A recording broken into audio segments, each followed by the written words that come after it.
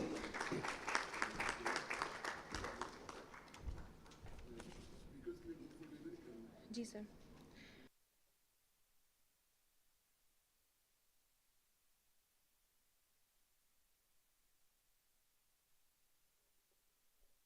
Pakistani government is taking steps to have the good position for the Pakistani women. A. The B is, you know, that Pakistan is going through a political crisis, do you think so that Pakistan can survive and there is an IMF deal, America can play some role for brokering a deal? Thanks very much. First of all, we're here today to talk about the program that we have to try to support increasing the number of women in the Pakistani police force. This is incredibly important because it involves equity and access to justice for women across the country.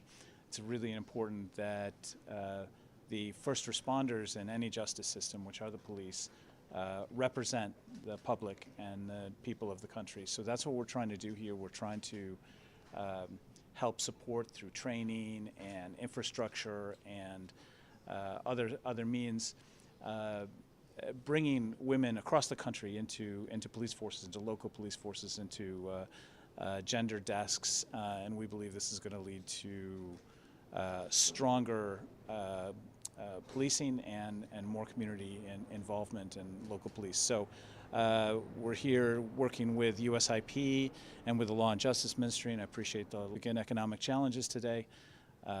United States wants to find ways to help Pakistan get through this very difficult period, absolutely. Part of that, of course, is the IMF program, but there's many other aspects to the economic challenges Pakistan faces today.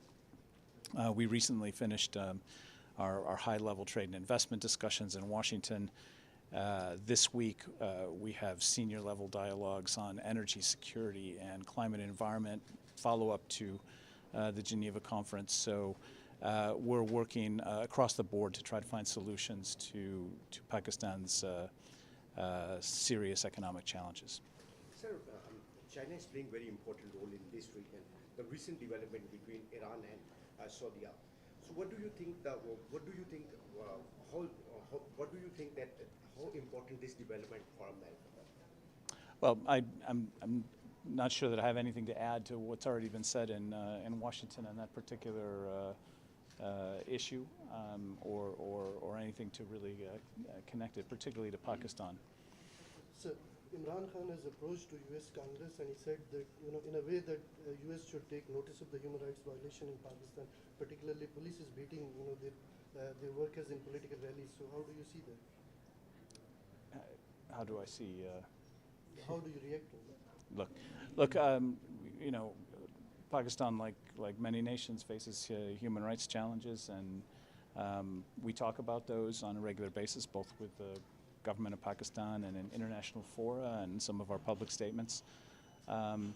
So yes, Pakistan needs to address and deal with these kinds of accusations that people make through the maximum amount of transparency, and I think that's what helps ensure that the public has confidence in any judicial system.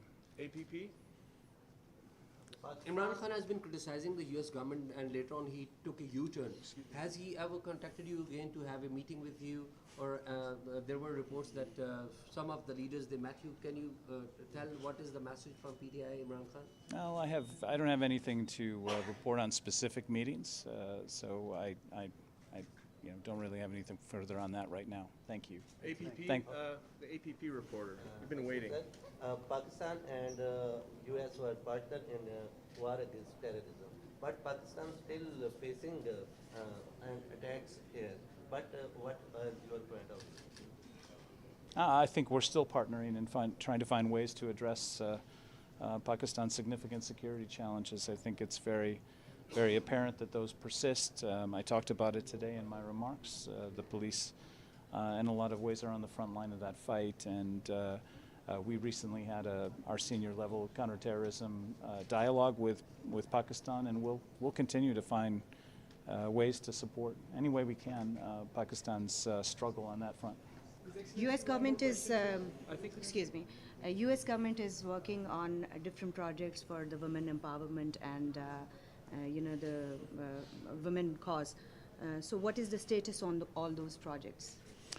There are quite a few projects to talk about. So for one thing, across all of the work that we do, whether it's on trade, investment, education, one of the things that we do is make sure and insist that all of them, women are represented equally with men. So half of our scholarships, half of our education programs, half of our entrepreneurship programs, all include women participants.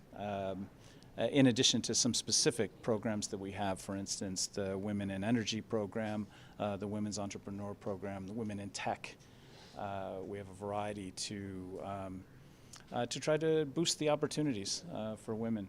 In my view, it's Pakistan's biggest underutilized resource, and it's a weakness for Pakistan if it doesn't fully provide opportunities to the incredible talented women that it has. Last question. His Excellency, Pakistan and US have a special working group on climate change.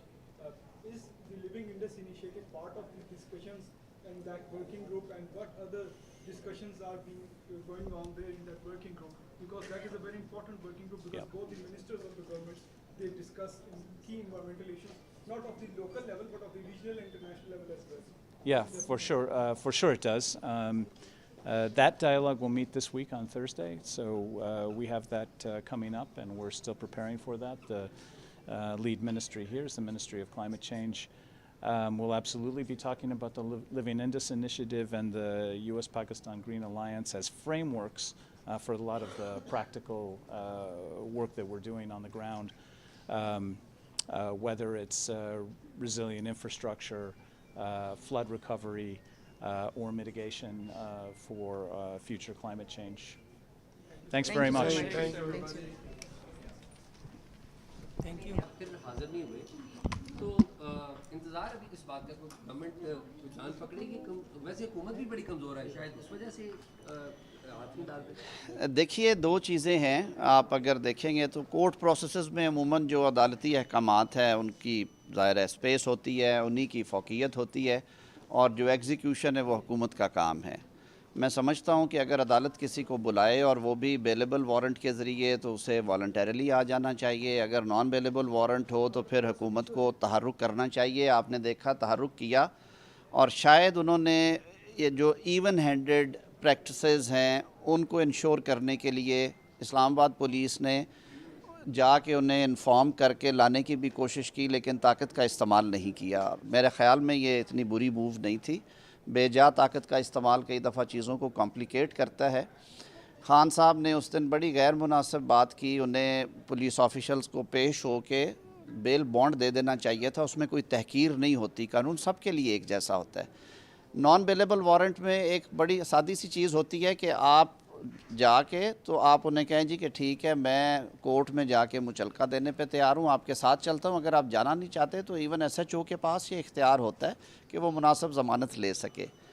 آج پھر انہوں نے کیونکہ اسلام آباد high court سے خود approach کیا اور اس کے بعد آج کی ڈیٹ طے کی تھی.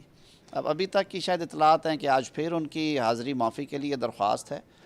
تو ان کے تو اپنا منشور اور تقریریں ہیں, وہ کہتے ہیں کہ ہم نے انصاف سب کے لیے کرنا ہے, اور انہوں نے خود آن ریکارڈ ہیں وہ کہتے تھے کہ انصاف جو ہے وہ بڑے اور چھوٹے کے لیے, امیر اور غریب کے لیے, سیاستدان اور مزدور کے لیے ایک جیسا ہونا چاہیے. تو یہ اگزامپل انہیں خود سیٹ کرنی چاہیے.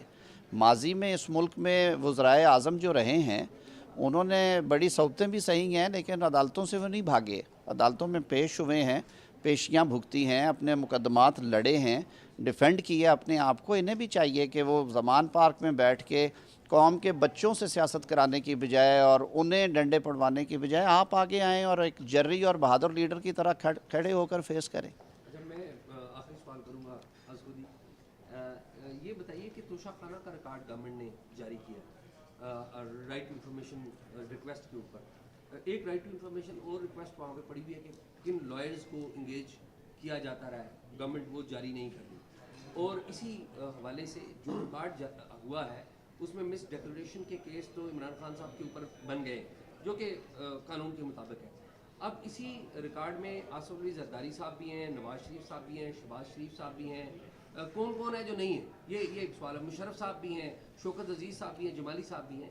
تو کیا کوئی لیگل آپ میں عرض کرتا ہوں. ایک تو ہم شروع سے اب آج سے پیچھے کی طرف جاتے ہیں. پہلی بات تو یہ ہے کہ شہباز شریف صاحب کو یہ کریڈٹ ضرور دیں کہ وہ پہلے وزیر اعظم ہیں جنہوں نے یہ ریکارڈ پبلک کرنے کا فیصلہ کابینہ میں نہیں میں عرض کر دیکھیے عدالت کی آئی سی اے ہوتی ہے اس کے حکم پہ، آئی سی اے کے بعد سپریم کورٹ میں اپیلیں ہوتی ہیں اور یہ ہوتی رہی ہیں. یہ پہلا نہیں ہے کہ عدالت نے کہا اور آپ نے. کتنے ایسے عدالت کی ڈائریکشنز ہیں کورٹ آف فرسٹ انسٹنس کی جو مانی گئی ہیں. جب 3 اپیلیں آپ کے پاس ہوں، شہباز شریف صاحب 2 دفعہ حکومت کر کے چلے جاتے، یہ اپیلیں یہیں پہ رہنی تھی.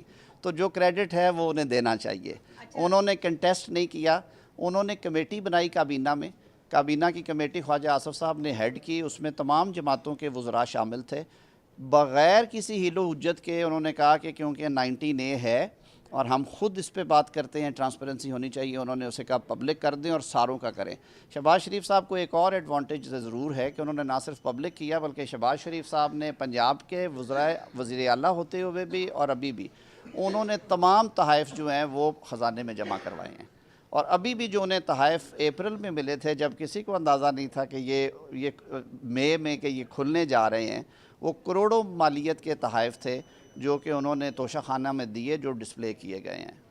اچھا صاحب، آپ نے بڑی لمبی پہلے جو اعزاز نے سوال کیا اس کا جواب دیا کہ پروسیس پورا ہوا، پھر وہ بیلیبل وارنٹ گرفتاری نہیں تھے، اس کے باوجود جو ہے وہ فورس نہیں یوز کی گئی. تو کیا کسی عام شہری کے ساتھ اس طرح کا معاملہ ہو تو حکومت کا رد عمل کیا ہوگا؟ اور حکومت کی ناکامی نہیں ہے کہ ایک شخص کو گرفتار کرنے کے احکامات اور گرفتار کرنے میں ناکام ہے؟ دیکھیے، آپ نے خود دیکھا کہ ایک طرف وارنٹ جاری ہوتا ہے، دوسری طرف اسی وارنٹ کو سسپینڈ کر دیا جاتا ہے. مجھے بطور وزیر قانون یہ بات کہتے ہوئے تکلیف بھی آتی ہے کہ ہماری جو اعلیٰ عدالتیں ہیں وہ بھی ذرا ترازو کے پلڑے برابر کریں نا، وہ بھی انشور کریں کہ قانون کی ریٹ جو ہے وہ کتنی مضبوط ہونی چاہیے. حکومت نے تو ڈنڈا چلا لیا جی، چلی گئی حکومت نے پولیس فورس بھیج دی. آپ نے خود دیکھا کہ شام کو 7 بجے بھی عدالت کھولی گئی اور کہا گیا کہ وڈرا کر دے. اتوار والے دن بھی عدالت کھولی گئی اور کہا گیا کہ جی یہ پروٹیکٹیو بیل دے دی گئی ہے. تو میں نے جو پچھلے دنوں میں بھی بات کی تھی کہ اب یہ وقت ہے کہ تمام اداروں کو اگر ہم نے یہ نظام چلانا ہے، اس میں ہم نے ایک یکسانیت دینی ہے، مساویانہ رکھنا ہے اس نظام کو، تو پھر تمام اداروں کو اپنے اپنے کام کرنے ہوں گے.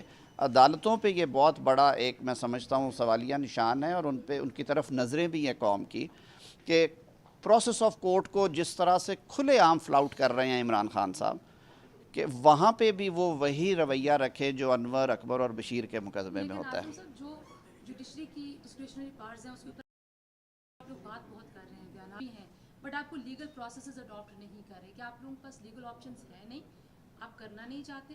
اور ایک یہ بھی رائے ہے کہ حکومت تقسیم ہے اتحادیوں کی، کہ ہمیں عمران خان کو گرفتار کرنے سے ہمیں نقصان ہوگا، کوئی لیش بیک سے ڈرتے ہیں. میرا خیال میں یہ سیاسی کنسیڈریشنز شاید کہیں نہ کہیں پہ ہوتی بھی ہیں، لیکن اس کیس میں میری نظر سے ابھی تک نہیں گزرا جہاں پہ میں بیٹھا ہوں. انہوں نے تو کہا ہے کہ جو عدالتی پروسیسز ہیں، آپ یہ ضرور دیکھیں گے کہ جو پی ڈی ایم کی گورنمنٹ اپنے اتحادیوں کے ساتھ آئی تو انہوں نے ایک چیز ضرور انشور کی تھی کہ پچھلے دور میں ایک رواج پڑا تھا، اور وہ میری سمجھ سے بالا تر تھا قانون کے طالب علم کے طور پہ، کہ پہلے گرفتار کرو اور بعد میں دیکھی جائے گی انکوائری وغیرہ. اس دفعہ شہباز شریف صاحب نے پہلے روز کہا کہ نہیں، یہ انسانی حقوق کی وائلیشن ہے، آپ پہلے انکوائریز کیا کریں، مقدمہ تیار کریں، اگر اس کے بعد آپ سمجھتے ہیں کہ کیس بنتا ہے، جو کہ ہمارا قانون بھی ہے، تو پھر ضرور گرفتاریاں ہوں. اسی وجہ سے آپ اوراق اٹھا کے دیکھ لیں، یہ جلسے جلوسوں کے پتھراؤ کے کیسز یا جہاں پہ خود کسی نے انوائٹ کیا قانون توڑا، اس کے علاوہ جو گرافٹ کیسز ہیں ان کی انکوائریز چل رہی ہیں، کافی سارے میں پروگریس ہو گئی ہے. اس میں جو نہیں جا رہا ہے ان کے سمنز یا وہ رپورٹس جا رہی ہیں، لیکن یہ کوئی دانستہ روکنے والی بات نہیں ہے کہ گرفتاری روکی گئی ہے. ہاں، جہاں پہ قانون ریکوائر کرتا ہے وہاں پہ یہ کیا بھی جا رہا ہے اور کیا جائے گا بھی. جو آپ نے بات کی کہ کیا ہم عدالتوں کو دیکھیں، عدالتیں جو ٹرائکوتھمی آف پاورز کا 3 ستونوں کا جو ذکر ہے آئین پاکستان میں، مقننہ، عدلیہ اور ایگزیکٹو کا، اس حوالے سے دیکھا جائے تو عدلیہ کے ہر چیز میں گورنمنٹ سائڈ سے انٹرفیئر آپ نہیں کر سکتے 175 آرٹیکل کی موجودگی میں، لیکن ہم یہ ایکسپیکٹ کرتے ہیں عدالتوں سے کہ وہ بھی مساویانہ رکھیں، اور عام آدمی میں اور جو برتر شخصیات سمجھا جاتا ہے جنہیں، ان کو ایک نظر سے دیکھیں، اور ان کے بارے میں جو عدالتی احکامات ہیں ایک جیسے ہونے چاہیے. سوشل میڈیا بیشنگ بھی اس کی ایک وجہ ہے کہ جس طرح طوفان برپا کر دیا جاتا ہے، وہ میں سمجھتا ہوں کہ ججز کو اس سے بالا تر ہو کے سوچنا چاہیے. جو آئین اور قانون کے عین مطابق ہے وہ کرنا چاہیے، نہ کہ آپ پبلک اوپینین ہموار کرنے کے لیے فیصلے کریں. بہت شکریہ. جی جی ان کا انکشاف بھی ہے، پھر آپ کو بھی ان سے کافی اعتراض ہے، ان کے خلاف حکومت کیا ممکنہ طور پہ کارروائی کر سکتی ہے؟ اور دوسرا جو سر پولرائزیشن ہے اس وقت، اس کو سر کیسے ختم کریں؟ ثاقب صاحب کا تو دیکھیں جی، یہ انہیں تو ہسٹری جج کر رہی ہے اور ہسٹری جج کرے گی، حکومت کو کچھ کرنے کی ضرورت نہیں. اور میں اسپیکنگ فار مائی سیلف میں سمجھتا ہوں کہ جب آپ کو خود کسی شخص سے، کسی ادارے سے، کسی جج سے اختلاف رائے ہو یا آپ مجروح ہوں ان کے ایکشن سے، تو آپ کو یہ معاملہ، جیسا میاں نواز شریف صاحب کہتے ہوتے ہیں کہ میں نے یہ معاملہ عوام پہ اور اللہ پہ چھوڑ دیا. اور آپ سب نے دیکھا کہ اس طرح کے جہاں جہاں پہ کام ہوئے ہیں، میں نے اگلے روز بھی یہ بات کی تھی کہ اداروں کے سربراہان کو یا اداروں میں بیٹھے لوگوں کو خود بھی ایک دفعہ تاریخ پہ نظر ڈالنی چاہیے. اسی سپریم کورٹ کے بڑے معزز چیف جسٹس صاحبان گزرے ہیں جن کا کبھی ذکر نہیں ہوا، اگر ہوا ہے تو اچھے لفظوں میں ہوا ہے. جسٹس حسن الملک صاحب ہیں، جسٹس صادق جیلانی صاحب ہیں، ناظم صدیقی صاحب ہیں، سعید الزمان صدیقی اور 20 اور نام ہیں. کیا وجہ ہے کہ یہ 3-4 نام بار بار اخبارات کی زینت، ٹی وی پروگرامز؟ تو ذرا دامن میں جھانک کے دیکھیں نا کہ وجہ کیا ہے اس کی. پولرائزیشن ہمیں بالکل ختم کر رہی ہے. میں تو فلور آف دا ہاؤس پہ بھی یہ کہتا ہوں ہمیشہ، اور بطور پاکستانی میرا دل دکھتا ہے، میں آج پھر یہی کہتا ہوں کہ ملک جس طرح کے سنگین حالات سے گزر رہا ہے، ہمیں شاید پوری طرح اس کا ادراک نہیں ہے، یا ہم نے ویسے یہ طے کر لیا ہے کہ ہم نے دوسرے کی بات نہیں سننی. آج بھی وقت ہے کہ جو ہمارے سیاسی قائدین ہیں وہ اکٹھے ہو کے بیٹھے ہیں، اور عمران خان صاحب کو بھی یہ بات سمجھنی چاہیے. یہ ملک ہے تو ان کی سیاست ہے، یہ نظام چلے گا تو ان کی سیاست کی سپیس رہے گی. خدا کے لیے بیٹھیں، معیشت کو سنبھالنے کے لیے، ملک کو آگے چلانے کے لیے اپنے اختلافات نظریاتی ہیں وہ ضرور رکھیں، لیکن لوگوں کو چور ڈاکو کہنے سے آپ اپنا دامن صاف نہیں کر سکتے. آپ اپنے آپ کو بھی قانون کے سامنے پیش کریں، وہاں سے بھی آپ فیصلے اور ڈگریاں لیں، لیکن اس کے ساتھ ساتھ ملکی معیشت کو چلانے کے لیے جو چارٹر آف اکانومی کی ہم بات کرتے ہیں، یا سیاست میں ایک ٹھہراؤ لانے کے لیے، سیاست کو سنجیدہ کرنے کے لیے بھی بڑی ضرورت ہے کہ سیاستدان بیٹھے. سیاست تو نام ہی ڈائیلاگ کا، گفت و شنید کا، منطق سے دوسرے کو قائل کرنے کا ہے. لاٹھی سے سیاست نہیں ہوتی اور کرنی بھی نہیں چاہیے. Thank you G.